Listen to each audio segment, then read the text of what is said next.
घबराहट बीजेपी को किसी से है तो समाजवादियों से है। अभी हाल में देखा नहीं है आपने, जब दिल्ली में G20 चल रहा था तो घोसी में कितनी बुरी हार हुई भारतीय जनता पार्टी के लोग। अब अपनी हार की वजह नहीं बता।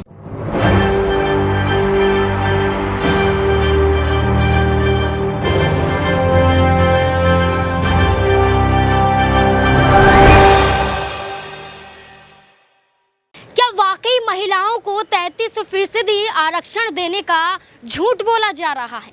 क्या महिलाओं को लालच दिया जा रहा है ताकि 2024 के चुनाव में भारतीय जनता पार्टी आसानी से ये चुनाव जीत पाए?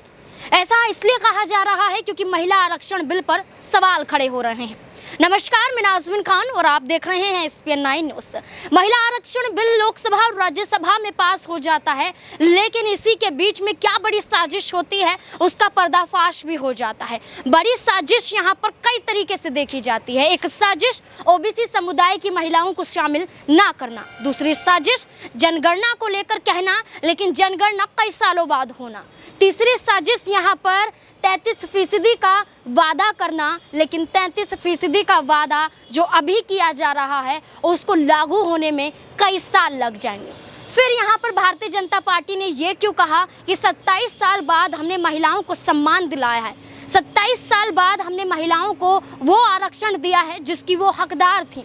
इसी बात को लेकर कांग्रेस लगातार हल्ला बोल रही है। अब इसी बात को लेकर अखिलेश यादव समाजवादी पार्टी पर प्रहार करते हुए नजर आ रहे हैं। समाजवादी पार्टी सीधे तौर पर जो समाजवादी पार्टी के मुखिया हैं अखिलेश यादव, वो भारतीय जनता पार्टी पर निशाना साधते हुए देखे जा रहे हैं। क्या कुछ कह रहे हैं, देखिए जरा। ये इसलिए लड़ रहे हैं कि जनता को धोखा देंगे कि इतने हमारे मुख्यमंत्री हैं, इनमें से चुन लो, इन मुख्यमंत्री बनाए जाएंगे।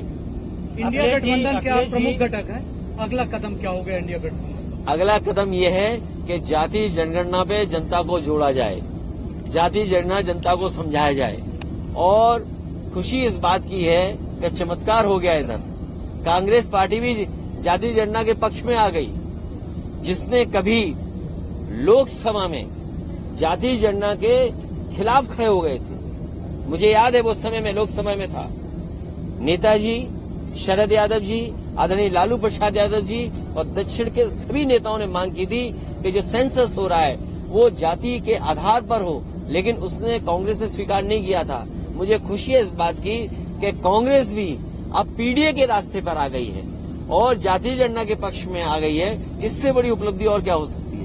क्या लगता है विधानसभा चुनाव में? लेकिन उत्तराखंड में आपको आरोप लग रहा है कि वहाँ पर आप कांग्रेस के साथ नहीं थे, इसीलिए देखिए, उत्तर प्रदेश में जिस समय बाई इलेक्शन हुआ, जितने भी भारतीय जनता पार्टी के खिलाफ दल हैं और जो हमारे सहयोगी दल हैं, मैंने उनसे सबसे चिट्ठी लिख करके समर्थन मांगा था। लेकिन उत्तराखंड में हो सकता है कांग्रेस को ये लगता हो कि बिना समर्थन के ही हम जीत जाएंगे। उन्होंने किसी समाजवादी को नहीं पूछा और उसका परिणाम क्या हुआ? अगर समर्थन मांगा होता तो समाजवादियों ने समर्थन दिया होता, क्योंकि समाजवादी पार्टी वो दल है जो इंडिया को मजबूत करना चाहता है, इंडिया गठबंधन को मजबूत करना चाहता है। उत्तर प्रदेश में समाजवादी पार्टी बीजेपी को रोकेगी तो दिल्ली में बीजेपी रोकेगी। आज सबसे ज्यादा घबराहट बीजेपी को किसी से है तो समाजवादियों से है। अभी हाल में देखा नहीं है आपने, जब दिल्ली में G20 चल रहा था तो घोसी में कितनी बुरी हार हुई भारतीय जनता पार्टी के लोग। अब अपनी हार की वजह नहीं बता पा रहे हैं और कितना संसाधन जुटाया था, कितने नेताओं को जुटाया था, क्या भाषा इस्तेमाल नहीं हुई थी, लेकिन उसके बावजूद भी जनता ने समाजवादियों को चुना, पीडीए को चुना और उसका परिणाम ये है कि 50,000 हार हारी है भारतीय जनता पार्टी। इंडिया गठबंधन के बाद भारत, इंडिया का नाम भारत करने का एक सिग्नल छूटा। देखिए, ये बातें इसलिए हो रही हैं कि पहले नेताजी ने भी एक बार प्रस्ताव पास किया था विधानसभा में, उस समय बीजेपी के खिलाफ थी। जब नेताजी ने विधानसभा में ये प्रस्ताव रखा था उन परिस्थितियों के हिसाब से कि इंडिया का नाम भारत कर दिया है, उस समय बीजेपी ने खिलाफ थे, बीजेपी के लोग वॉकआउट करे थे हाउस में। आज इन्हें भारत क्यों याद आ गया?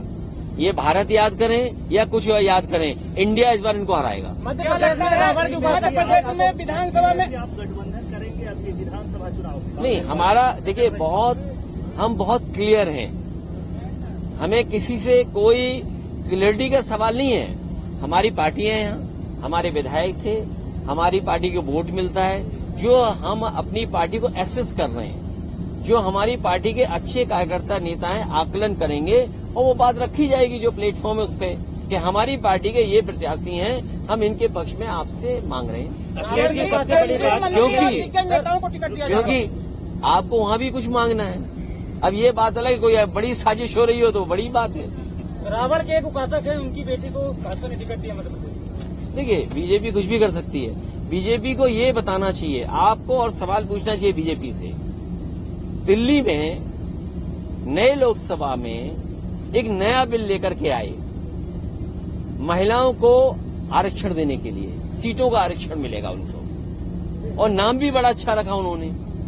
मैं ये जानना चाहता हूं, जो अभी सूची जारी हुई है भारतीय जनता पार्टी की, उसमें महिलाओं को टिकट कितनी दी है? क्या महिलाओं के साथ धोखा नहीं है? और फिर मध्य प्रदेश है और प्रदेश है, दिल्ली का चुनाव होने जा रहा है, ये तो बीजेपी के लिए टेस्ट है कि अगर आपने लोकसभा में नारी सम्मान को लेकर के आपने इतना बड़ा फैसला लिया हो, क्या आप मध्य प्रदेश में 33% अपने संगठन की महिलाओं को टिकट देंगे कि नहीं देंगे? अगर ये नहीं देंगे तो इसका मतलब ये है कि इन्होंने जानबूझ करके जनता में महिलाओं को धोखा देने के लिए बिल लाए थे। अभी आपने कहा कि नई लोकसभा की बात की, पिछले दिनों जो भी सांसद के साथ हुआ, आपकी पार्टी का भी समर्थन था उनको, वो हमारे ही सांसद है जी, तो उस मामले में ये कंफ्यूज मत रखिए जी। अगला स्टेप, ये कंफ्यूजन नहीं होना चाहिए। जब जेडीएस के बड़े नेताओं ने कहा था तो ये गठबंधन के प्रत्याशी हैं। ये अलग बात है कि उन्हें बीएसपी से टिकट मिला था, लेकिन वो सपा और बसपा के गठबंधन से जीते थे। ये भारतीय जनता पार्टी की भाषा है, ये जानबूझ करके बुलवाते हैं और ऐसे से बुलवाते हैं और ऐसे प्लेटफॉर्म पे बुलवाते हैं जहां से देश में संदेश जाए। लेकिन लोकतंत्र में और जो मर्यादाएं हैं उसको लांघना नहीं चाहिए, चाहे भाषा से चाहे व्यवहार से। अपनी भाषा से व्यवहार से किसी को भी मर्यादा नहीं लांघनी चाहिए। और मैंने तो ये कहा कि उन्हें आजीवन बैन लगना चाहिए। कुछ लोगों को आपने देखा होगा हेट स्पीच में या किसी कानून के उसके अंदर उनकी सदस्यता चली जाती है, 5 साल की सदस्यता जाती है, 6 साल की सदस्यता जाती है। ये ऐसा काम किया है लोकतंत्र में जिसमें आजीवन इन पे पाबंदी लगनी चाहिए लड़ने की। अब अखिलेश यादव को आपने सुना और उन्होंने सीधे तौर पर यह कहा कि हमारी पार्टी यहाँ पर दावा करती है कि हम मध्य प्रदेश में भी उतर रहे हैं, मध्य प्रदेश में हम महिलाओं को वो देंगे जो भारतीय जनता पार्टी ने नहीं दिया। यानी कि 33% का वादा किया गया है, लेकिन हम उससे भी ज़्यादा महिलाओं को यहाँ पर हक दिलाएंगे। उत्तर प्रदेश में महिलाओं के सम्मान में आवाज़ उठाएंगे। और अखिलेश यादव ने दावा किया है कि इस बार 2024 के चुनाव में बहुत बड़ा बदलाव देखने को मिलेगा। क्या ये बदलाव अखिलेश यादव को चुनाव जिता पाएगा? क्या लगता है आपको? कमेंट बॉक्स में ज़रूर बताएं। धन्यवाद।